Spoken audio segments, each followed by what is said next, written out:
অন্তর্বর্তী সরকারের ৮ উপদেষ্টার দপ্তর পুনর্বন্টন। দপ্তর পেলে নতুন উপদেষ্টারাও ভারতের প্রধানমন্ত্রীর সঙ্গে ডক্টর ইউনূসের ফোনালাপ। বৈষম্য বিরোধী ছাত্র আন্দোলনে মৃতের সংখ্যা 650। জাতিসংঘের বিবৃতি, আহতদের সুচিকিৎসায় 24 ঘন্টার আলটিমেটাম হাসপাতালে। বগুড়া আওয়ামী লীগ নেতা রাগিবুল আহসানের সম্পদের পাহাড়। আওয়ামী লীগ ক্ষমতার জাদুতে 10 বছরের সম্পদ বেড়েছে 31 গুণ। সপ্তাহের প্রথম দিনে সব ধরনের মাছের দাম অপরিবর্তিত থাকলেও কিছুটা কমেছে মাংসের দাম। সবজির দাম স্থিতিশীল, বাজার নিয়ন্ত্রণে ভোক্তার অভিযান। এবং চিকিৎসক মৌমিতা হত্যায় উত্তাল ভারত। আজও দেশ জুড়ে চিকিৎসকদের কর্মবিরতি, বিচার দাবিতে রাজপথে মমতা, পাল্টা বিক্ষোভ বিজেপি।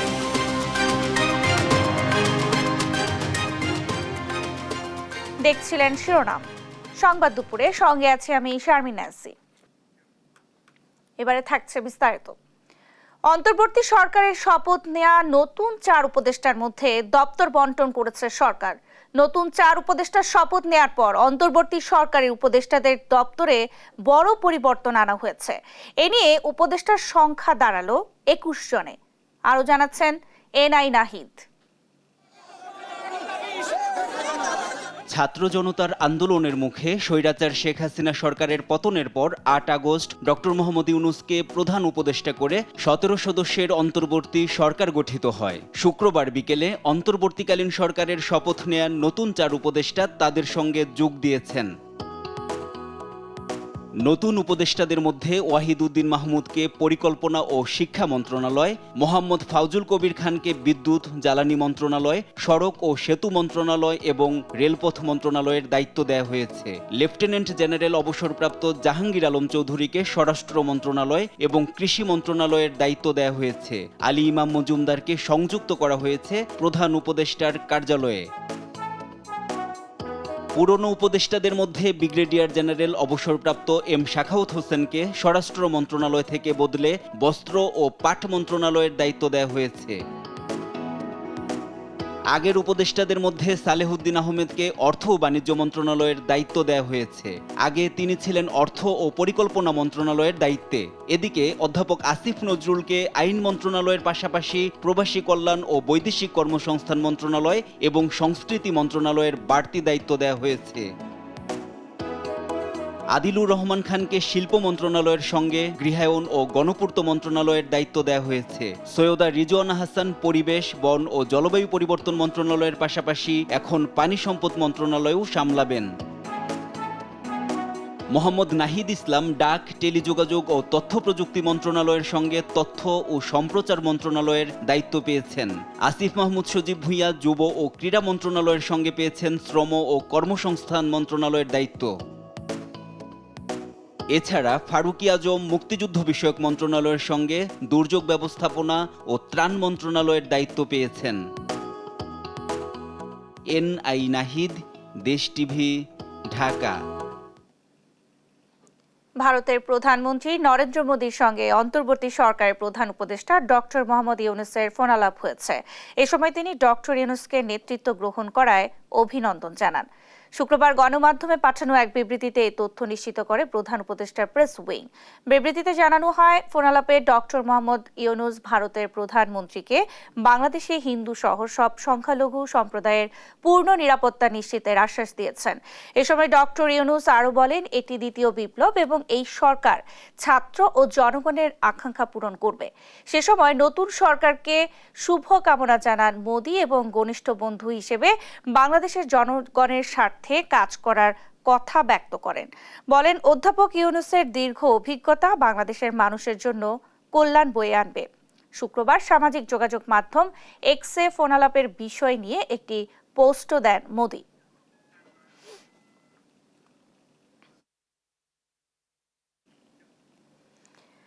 বাংলাদেশে কোটা সংস্কার আন্দোলন ঘিরে 16 জুলাই থেকে 6 আগস্ট পর্যন্ত 32 শিশুসহ 650 জনের মৃত্যু হয়েছে বলে জানিয়েছে জাতিসংঘের মানবাধিকার কমিশন। শুক্রবার জেনেভা থেকে প্রকাশিত সংস্থাটির 10 পৃষ্ঠার এক প্রাথমিক প্রতিবেদনে বলা হয়, 16 জুলাই থেকে 4 আগস্ট পর্যন্ত মারা গেছেন 400 জন, আর 5 থেকে 6 আগস্টে মারা গেছে 250 জন। এই নিয়ে বিস্তারিত থাকছে রায়হান কবির শুভ্রের ডেস্ক রিপোর্টে। শুক্রবার জাতিসংঘের মানবাধিকার কমিশনের প্রাথমিক প্রতিবেদনে উঠে এলো ভয়াবহ তথ্য। জেনেভা থেকে প্রকাশিত ওই প্রতিবেদনে বলা হয়, বাংলাদেশে বৈষম্য বিরোধী ছাত্র আন্দোলনে ৩২ শিশুসহ নিহত হয়েছে ৬৫০ জন, যার মধ্যে ১৬ জুলাই থেকে ৪ আগস্ট পর্যন্ত মারা গেছেন ৪০০ জন, আর ৫ থেকে ৬ আগস্ট মারা গেছেন ২৫০ জন। ১০ পাতার প্রতিবেদনে উঠে এসেছে এসব তথ্য। এতে আরও বলা হয়, নিহতদের মধ্যে আছে বিক্ষোভকারী, পথচারী, সাংবাদিক এবং নিরাপত্তা বাহিনীর সদস্যরা। ওই প্রতিবেদনে বাংলাদেশের নিরাপত্তা বাহিনীর বিরুদ্ধে গুরুতর মানবাধিকার লঙ্ঘনের অভিযোগের কথা বলা হয়েছে। বাংলাদেশের গণমাধ্যম ও আন্দোলনকারীদের কাছ থেকে পাওয়া তথ্য ব্যবহার করে জাতিসংঘের এই প্রতিবেদনটি তৈরি করা হয়েছে। বাংলাদেশের শিক্ষার্থীদের বিক্ষোভ দমনে প্রয়োজনের অতিরিক্ত বল প্রয়োগ করেছে দেশটির আইন প্রয়োগকারী সংস্থা, এমন ইঙ্গিত পাওয়া গেছে বলে দাবি করেছেন জাতিসংঘের মানবাধিকার বিষয়ক হাই কমিশনার ভলকার তুর্ক। এমন পরিস্থিতিতে বাংলাদেশে সার্বিক শান্তিপূর্ণ পরিবেশ ফিরিয়ে আনতে বেশ কিছু পরামর্শ দিয়েছেন তুর্ক। এর মধ্যে আছে আইন শৃঙ্খলা বাহিনীর বিরুদ্ধে শাস্তিমূলক ও ফৌজদারি ব্যবস্থা গ্রহণ সহ সামাজিক, অর্থনৈতিক এবং রাজনৈতিক অভিযোগের সমাধানের জন্য উন্মুক্ত সংলাপের ব্যবস্থা করা। রায়হান কবির শুভ্র, নিউজ ডেস্ক, দেশ টিভি। এখনো আহতদের সুচিকিৎসা নিশ্চিত করতে না পারা অন্তর্বর্তী সরকারের প্রথম ব্যর্থতা। ২৪ ঘন্টার মধ্যে সুচিকিৎসা নিশ্চিতের দাবি জানান বৈষম্য বিরোধী ছাত্র আন্দোলনের সমন্বয়ক হাসনাত আব্দুল্লাহ। শুক্রবার জাতীয় বার্ন ইনস্টিটিউট পরিদর্শন করে এসব কথা বলেন তিনি। এ সময় গণমাধ্যমকে উদ্দেশ্য করে তিনি বলেন, এখন সময় এসেছে উপদেষ্টাদেরও জবাবদিহিতার আওতায় নিয়ে আসতে হবে। সাংবাদিকদের প্রশ্নের জবাবে তিনি আরো বলেন, ছাত্রদের নিয়ে নতুন কোনো দল গঠনের ব্যাপারে তারা কোনো আলোচনা করেননি। আজকে আহতদের যে আমরা সারা ঢাকাতে আমরা যে চিত্র দেখেছি এবং বাংলাদেশের বিভিন্ন জায়গা থেকে যে চিত্রের খবর পেয়েছি, এতদিন পর্যন্ত আহতদের আন্তর্জাতিক মানের সেবা নিশ্চিত করতে না পারা এবং তাদের জন্য পূর্ণাঙ্গ একটি তালিকা করতে না পারাকে আমি এই অন্তর্বর্তীকালীন সরকারের প্রথম ব্যর্থতা হিসেবে চিহ্নিত করতে চাই। আমরা দৃশ্যমান পদক্ষেপ দেখতে চাই। আমরা দেখতে চাই আগামী ২৪ ঘন্টার মধ্যে স্বাস্থ্য মন্ত্রণালয় কী ধরনের পদক্ষেপ নেয় এবং গণমাধ্যম কর্মী যারা রয়েছেন, আপনারা স্বাস্থ্য মন্ত্রণালয়ের দায়িত্ব যারা রয়েছেন, তাদেরকে ২৪ ঘন্টার মধ্যে তাদের দৃশ্যমান পদক্ষেপ সম্পর্কে আপনারা তাদেরকে প্রশ্ন করুন এবং জনগণের প্রশ্ন তাদের কাছে করে তাদেরকে জবাবদিহিতার আওতায় নিয়ে আসুন। স্বৈরাচার হাসিনা সরকারের মদদে ১০ বছরে আঙ্গুল ফুলে কলাগাছ হয়েছেন বগুড়া জেলা আওয়ামী লীগের সাধারণ সম্পাদক ও সদরের সদ্য সাবেক সংসদ সদস্য রাকিবুল আহসান রিপু। এই সাংসদের অস্থাবর সম্পদ বেড়েছে ৩১ গুণ। অবৈধ সম্পদের পাহাড় গড়েছেন তার স্ত্রী জুবাইদা আহসান সহ আত্মীয়রাও। সরকার পতনের সাথে সাথেই গা ঢাকা দিয়েছেন তারা। বগুড়া প্রতিনিধি সঞ্জু রায়ের প্রতিবেদন। স্বৈরাচার শেখ হাসিনার পতনের পর বেরিয়ে আসছে বগুড়া জেলা আওয়ামী লীগের সাধারণ সম্পাদক ও সদরের সদ্য সাবেক সংসদ সদস্য রাকিবুল আহসান রিপুর কুকীর্তির পরিসংখ্যান। দুর্নীতি আর দখলের টাকায় ফুলে ফেপে মহিরু হয়েছেন আত্মীয় স্বজনরাও। ছিলেন কৃষি পণ্যের ব্যবসায়ী, অথচ গেল ১০ বছরে রিপু বানিয়েছেন প্রাসাদ সম ৯ তলা বাড়ি, কিনেছেন কোটি টাকার গাড়িও। নির্বাচনী হলফনামা অনুযায়ী ১০ বছরে শুধুমাত্র তার অস্থাবর সম্পত্তি বেড়েছে ৩১ গুণেরও বেশি। শুধু নিজেই নয়, নিজের পাশাপাশি কোটিপতি বানিয়েছেন স্ত্রী জোবাইদা আহসান জবাকেও, গড়ে দিয়েছেন ২০ ভরিরও বেশি স্বর্ণালংকার। এর বাইরে নামে বেনামে এই নেতা ও তার স্বজনদের রয়েছে বিপুল পরিমাণ সম্পত্তি। অনুসন্ধানে জানা যায়, সাবেক সংসদ সদস্য রিপুর এই অবৈধ সম্পদের পিছনে রয়েছে চরম ক্ষমতার অপব্যবহার। হাটের ইজারা থেকে টেন্ডার বাণিজ্য, নিয়োগ থেকে পদ বাণিজ্য, পুরো জেলার সবখানেই ছিল রিপুর আধিপত্য। আইন প্রণেতার ছেলে, বাংলাদেশের সর্বোচ্চ সম্মান, তার ছেলে আইন ভঙ্গ করে দাগি আসামের চিন্তা করে আছে। হাট বাণিজ্য, টেন্ডার বাণিজ্য, নিয়োগ বাণিজ্য, ঘুষ বাণিজ্য, কোন দুর্নীতির সাথে এরা জড়িত ছিল না, এটা বললে তো শেষ হবে না। স্বৈরাচার পতনের পরপরই রিপুর বাড়ি ও গাড়িতে অগ্নিসংযোগের ঘটনায় প্রমাণ করে কতটা জনরোষ জমেছিল তার বিরুদ্ধে। নিজের দলীয় নেতাকর্মীরাও অতিষ্ঠ ছিল তার দুর্ব্যবহার ও অত্যাচারে। সেদিনের পর থেকেই তার প্রাসাদ সম বাড়িতে ঝুলছে তালা, গা ঢাকা দিয়েছেন পরিবার সহ। ইতিমধ্যে ডিঅ্যাক্টিভেট করেছেন নিজের ভেরিফাইড ফেসবুক আইডিও। যোগ সাজসে যেভাবে দুর্নীতি লুটপাট করেছে, এদের নৈতিক মনোবল থাকার কথা না। ওরা থেকে যেন এই দুর্নীতিগুলো প্রমাণ সাপেক্ষে শাস্তির আওতায় নিয়ে আসা হয়। দুদক বলছে ক্ষমতার অপব্যবহার কিংবা দুর্নীতি করে অবৈধ সম্পদ অর্জন করে পার পাওয়া যাবে না। ইতিমধ্যেই দুর্নীতির দায়ে বগুড়ার বেশ কয়েকজন প্রভাবশালী আওয়ামী লীগ নেতার নামে মামলা করেছে সংস্থাটি। সম্প্রতি দুদক সারা দেশেই দুর্নীতির বিষয়ে তারা সজাগ এবং তারা বিভিন্ন তথ্য উপাত্ত সংগ্রহ করছে। তথ্য উপাত্তের ভিত্তিতে দুদক কোনো দুর্নীতিবাজ বা অর্থ আত্মসাৎকারী বা ক্ষমতার অপব্যবহারকারী বা অবৈধ সম্পদ গঠনকারী পাওয়া গেলে তাদের বিরুদ্ধে অবশ্যই আইনানুগভাবে ব্যবস্থা গ্রহণ করবে। গুম, খুন কিংবা নির্যাতনের ভয়ে এতদিন কেউ মুখ না খুললেও স্বৈরাচারী সরকার পতনের পর একে একে বেরিয়ে আসছে আওয়ামী লীগ নেতাদের দুর্নীতির ভয়াবহ চিত্র। সঞ্জু রায়, দেশ টিভি, বগুড়া। সপ্তাহের প্রথম দিনে কাঁচা বাজারের দাম অনেকটা অপরিবর্তিত রয়েছে। মাছের বাজারে ইলিশ সহ অন্যান্য মাছের দাম কমলেও স্থিতিশীল রয়েছে খাসির মাংসের দাম। 50 টাকা কমেছে গরুর মাংসের দাম এবং দেশি মুরগি কমেছে 200 টাকার মতো। যদিও কাঁচা বাজারে সবজির দাম কিছুটা অপরিবর্তিত এবং বেড়েছে কাঁচা মরিচের দাম। অন্যান্য নিত্যপণ্যের দাম কিছুটা স্থিতিশীল।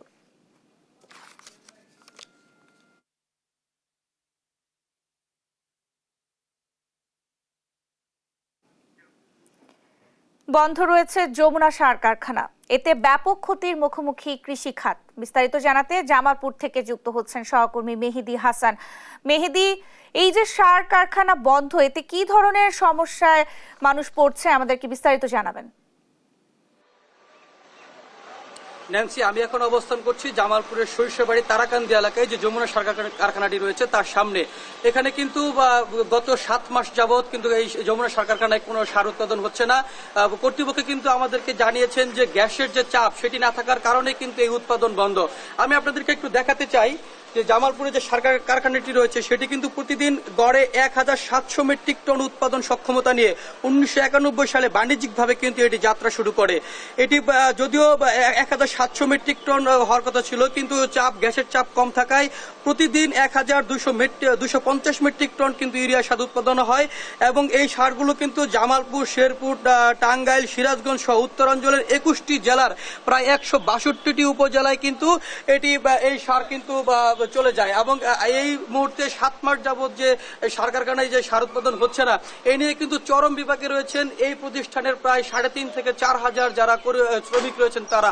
এবং তারা বেশিরভাগই কিন্তু মানবেতর জীবনযাপন করছেন। তাদের সাথে সকালবেলা এসে আমরা যখন কথা বলি, তারা কিন্তু অনেকেই কিন্তু আবেগঘন হয়ে পড়েছিলেন। তারা বলছিলেন যে তাদের ঘরে চাল নেই, এই অবস্থায় চলে গিয়েছে। অপরদিকে যারা সাধারণ কৃষকরা রয়েছেন তারা কিন্তু আমাদেরকে জানিয়েছেন যে এবার যে আমন মৌসুম, যদি এই সার উৎপাদন যদি এখনো না শুরু হয়, তাহলে বাণিজ্যিকভাবে যদি এটি উৎপাদনে না চলে যায়, তাহলে আমন মৌসুমে যে সার সেটি কিন্তু নিয়ে চরম বিপাকে এবং ক্ষতিগ্রস্ত হবেন সাধারণ কৃষকরা, এবং বেশি দামে এই সার কিন্তু কিনতে হবে। যার কারণে আমনের যে ফসল উৎপাদন সেটি কিন্তু অনেক বেশি খরচ হবে সাধারণ কৃষকদের। তাই জামালপুর জেলাবাসী এবং কৃষকরা, শুধু জামালপুর নয়, বেশিরভাগ কৃষকরা কিন্তু দাবি করছেন দ্রুত সময়ের মধ্যেই এই সার উৎপাদন যে কারখানাটি রয়েছে যমুনা সার কারখানা, তারা দ্রুত উৎপাদনে চলে যাবেন এবং সরকার সহ কর্তৃপক্ষ এর যে বিরুদ্ধে যে যত রকমের ব্যবস্থা আছে এবং যে গ্যাসের যে সমস্যা সেটি নিরসন করে দ্রুত সময়ের মধ্যে উৎপাদনে যাবেন সার কারখানা, যমুনা সার কারখানা, এমনটি প্রত্যাশা করছেন জামালপুরের সাধারণ কৃষকরা। এই ছিল আমার কাছে সর্বশেষ তথ্য। ন্যান্সি। মেহেদি, আপনাকে ধন্যবাদ। দর্শক, জামালপুর থেকে আমাদের সঙ্গে যুক্ত হয়েছিলেন সহকর্মী মেহেদি হাসান। বৈষম্য বিরোধী ছাত্র আন্দোলনের তোপের মুখে দেশ ত্যাগে বাধ্য হন স্বৈরাচার শেখ হাসিনা। এ সময় হামলা মামলার শিকারের পাশাপাশি প্রাণ দিতে হয়েছে অনেককে। এমন চড়াই উতরাই পেরিয়ে বিজয় এলেও এখনো জীবনের নিরাপত্তা নিয়ে শঙ্কায় ময়মনসিংহের বেশ কয়েকজন সমন্বয়ক। ইলিয়াস আহমেদের তথ্যচিত্রে সালমা জাহানের ডেস্ক রিপোর্ট। সরকারি চাকরিতে কোটা সংস্কারের দাবিতে সারা দেশের মতো গত 6 জুলাই ময়মনসিংহের আনন্দমোহন কলেজ সহ বেশ কয়েকটি শিক্ষা প্রতিষ্ঠানে শুরুতে 10 থেকে 15 জন শিক্ষার্থী রাজপথে নেমেছিলেন। শুরুটা কয়েকজন করলেও সেই আন্দোলনে গণহারে যোগ দেয় ছাত্ররা। প্রশাসন এবং আওয়ামী লীগের নেতাকর্মীদের বাধা উপেক্ষা করে আন্দোলনের ধারাবাহিকতা ধরে রাখে সমন্বয়করা। আন্দোলন দমনে ব্যর্থরা যে কোনো সময় ক্ষতির কারণ হতে পারে শঙ্কা সমন্বয়কদের। ছাত্রলীগের প্রেতাত্মারা, যুবলীগের প্রেতাত্মারা এরা কিন্তু এখনো এই শহরে ঘোরাঘুরি করছে। আমাদের মাঝে মাঝেই এই ইয়াটা মনে হয় আর কি, যে আসলে এরা তো আমাদের আশেপাশেই আছে, যে কোনো সময় ক্ষতিটা করতে পারে। এবং আমরা চাইবো এখানে যাতে আর কখনোই কোনো স্বৈরাচার জায়গা না বসতে পারে। জনগণের গণতান্ত্রিক অধিকার কায়েম।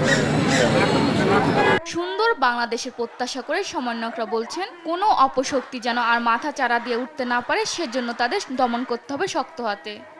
যদি কোনো অপশক্তি আমাদের ভিতরে আবার মাথা চারা দিয়ে উঠতে চায়, আমরা তাকে কঠোর হস্তে দমন করি। ভবিষ্যতে যদি এরকম কোনো বিরোধী মত দমনের চেষ্টা করে কেউ, যে কোনো সরকার, আমরা তার বিরুদ্ধে রুখে দাঁড়াবো। যেভাবে একটা স্বৈরাচারের পতন করেছি, আশা করব যদি পরবর্তীতে আমাদের উপরে এরকম কোনো হুমকি আসে, আমরা সচেতনতা আবার রুখে দেব। গণতন্ত্র প্রতিষ্ঠার লক্ষ্যে এমন একটি আন্দোলন প্রয়োজন ছিল বলছেন সাধারণ মানুষ। আর নাগরিক নেতারা বলছেন, যাদের নেতৃত্বে দেশ আবারও স্বাধীনতা পেয়েছে তাদের যেন সঠিকভাবে মূল্যায়ন করা হয়। আমরা চাই যে চাঁদাবাজি একেবারে বন্ধ হয়ে যায়, লুটপাট, ভাঙচুর, এগুলো আগুন সন্ত্রাস চাই। এদেরকে সঠিকভাবে গাইড করে, এদেরকে নিয়ন্ত্রণ করে এবং সঠিক পথ দেখিয়ে এদেরকে মূল্যায়ন করা, এরা যেন আবার বিভ্রান্ত না হয়। বৈষম্য বিরোধী আন্দোলনে জেলায় 4 জন শিক্ষার্থী ও 1 জন কৃষক নিহত হন। আহত হয়েছেন প্রায় শতাধিক মানুষ। তাদেরও পাশে দাঁড়ানোর দাবি এলাকাবাসীর। নিউজ ডেস্ক, দেশ টিভি। ছাত্র জনতার অভ্যুত্থানের পর নতুন বাংলাদেশের স্বপ্নে বিভোর নতুন প্রজন্ম। আন্দোলনে আত্মত্যাগ, বিজয় ও স্বপ্নগাথা রং তুলিতে সারা দেশে ফুটিয়ে তুলেছে দেয়ালে দেয়ালে শহীদ আবু সাঈদ ও মুগ্ধদের ছবি। আন্দোলনের ডায়ালগ ও কবিতায় জীবন্ত হয়ে উঠেছে রংছটা দেয়ালগুলো, বাড়াচ্ছে নগরীর সৌন্দর্য। সহকর্মীদের তথ্য ছবিতে আপনপুর রিপোর্ট। আমরা যদি না জাগি মা, কেমনে সকাল হবে? আমরাই গড়ব নতুন বাংলাদেশ। সত্য সমাগত, মিথ্যা অপসৃত, এমনই আশা জাগানিয়া সব উক্তি আর ক্যালিওগ্রাফি শোভা পাচ্ছে ঝিনাইদহ শহরের দেয়ালে দেয়ালে। রাজনৈতিক নেতাদের ছবি আর বিভিন্ন পোস্টারে ঢাকা থাকা দেয়ালের নজর কাড়া পরিবর্তনে খুশি নগরবাসী। সমস্ত জায়গা পরিষ্কার পরিচ্ছন্নতা করছে, এগুলো আমরা দেখে আমরা অত্যন্ত খুশি। আমরা আর্টের মাধ্যমে অনেক কিছু প্রকাশ করতে পারি, যেটা মুখের ভাষায় আমরা প্রকাশ করতে পারি না। দেশপ্রেম, বিপ্লব আর সচেতনতার স্লোগানে সেজেছে নোয়াখালী শহর। দেয়াল চিত্রে রয়েছে শহীদ আবু সাঈদ ও মুগ্ধের আত্মত্যাগও, আছে সমাজ সংস্কারের স্বপ্নের কথাও। দেয়াল চিত্রে প্রকাশ করা নিজেদের স্বপ্নের বাস্তবায়ন দেখতে চায় শিক্ষার্থীরা। কিছু কিছু প্রতিবাদী জিনিস, কিছু শিক্ষণীয় ব্যাপার আছে যেগুলো আমরা এখন দেয়ালে ফুটিয়ে তুলতেছি। নোয়াখালীকে সর্বোচ্চভাবে যতটুকু সুন্দর করার সর্বোচ্চ চেষ্টা করছি। একই সাজে ভোলা শহরও শিক্ষার্থীরা নিজেদের রং তুলির আছড়ে বদলে দিচ্ছে শহরের চিত্র। এতে স্থান পায় ইতিহাস, ঐতিহ্য ও বীরত্ব গাথা। আমরা নিজ উদ্যোগে নিজের জেলাকে সুন্দরভাবে সাজানোর জন্য এই দেয়াল লিখন করতেছি। ছাত্র ভাই বোনেরা যে দেয়াল লিখন করতেছে, এটা অনেক ভালো লাগতেছে। পটুয়াখালী শহরের দেয়ালগুলোও বদলে গেছে নতুন প্রজন্মের হাতের ছোঁয়ায়। শোভা পাচ্ছে অমর কবিতাংশ, বলবীর চির উন্নত মমশির এবং মোরা আকাশের মতো বাধাহীন সহ বিপ্লব ও বিজয় গাথা। আন্দোলনে যা যা হয়েছে ওইটা আমরা পরবর্তী প্রজন্মের কাছে তুলে ধরার জন্য আমরা দেয়ালে গ্রাফিটি করতেছি। আমাদের দেশটা যাতে ছবির মতন সুন্দর হয়, যাতে আমরা পরিষ্কার পরিচ্ছন্ন এবং সুন্দর একটা দেশ পাই। 24-এর গণ অভ্যুত্থানের চিত্র ও নতুন দিনের স্বপ্ন কথায় সেজেছে ফেনী শহরও। গ্রাফিতি আর দেয়াল লিখনে পেয়েছে নতুন রূপ।